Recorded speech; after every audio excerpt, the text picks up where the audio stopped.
Bonjour à toutes et à tous. Aujourd'hui, je voulais évoquer le thème de l'intégration de la qualité dans les métiers et notamment l'intégration de la qualité dans la mesure des performances des organismes. Comme chacun le sait, la qualité a souffert très très longtemps de ségrégation par rapport aux activités de production. Celles qui rapportent du chiffre d'affaires pour les entreprises marchandes, mais tout simplement celles qui fabriquent le produit ou le service vendu ou rendu aux clients et aux usagers. Quelquefois, quand on s'intéresse à la qualité dans une entreprise et qu'on demande où est le responsable qualité, on nous dit « la qualité, c'est là-bas », en désignant le bureau. En toute logique, il est important de réfléchir à cette intégration comme on l'a déjà fait par le passé. Jadis, les ouvriers dans les entreprises n'avaient pas le droit de contrôler leur propre fabrication.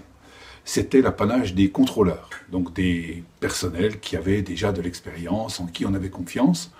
Et c'était eux, ces contrôleurs, qui décidaient si les produits fabriqués par les ouvriers étaient conformes ou non conformes. Depuis quelques années déjà, cette pratique a disparu. Dans la plupart de nos entreprises, les ouvriers pratiquent l'autocontrôle. C'est-à-dire qu'ils ont l'autorité de décider si leur propre travail est bon ou pas bon. Il faut dire, dans la vraie vie, c'était déjà comme ça depuis longtemps. Quand on fait appel à un artisan, il n'y a pas un contrôleur derrière qui débarque en vérifiant si le travail de l'artisan en question est bon ou pas bon. Donc, il faudrait qu'on poursuive cette logique d'intégration, par exemple, donc, dans les indicateurs de performance. Aujourd'hui, on a encore beaucoup d'indicateurs qui mesurent des quantités. Un nombre de pièces fabriquées, un nombre de dossiers traités, un nombre d'appels téléphoniques reçus, un nombre de commandes reçues.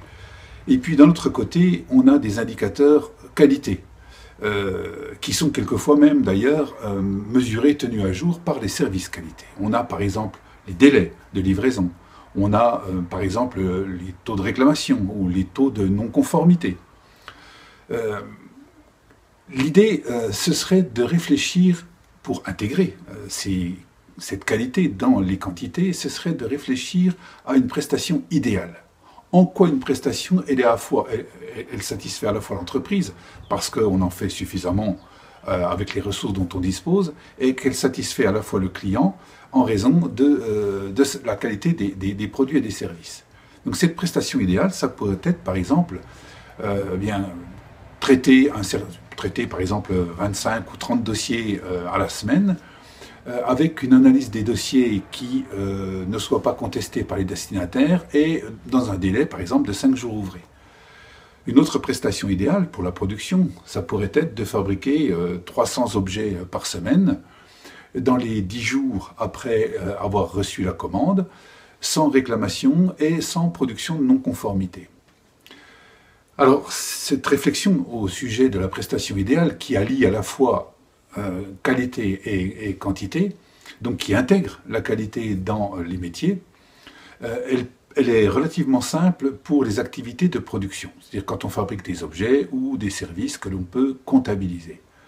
En revanche, elle est un petit peu plus compliquée quand on a affaire à des processus de support, comme les RH, comme les systèmes d'information. Et là, il y a une autre méthode, mais dont je vous parlerai un petit peu plus tard, que j'ai intitulé le concept des jours parfaits. Je vous remercie de votre écoute et à bientôt. Au revoir.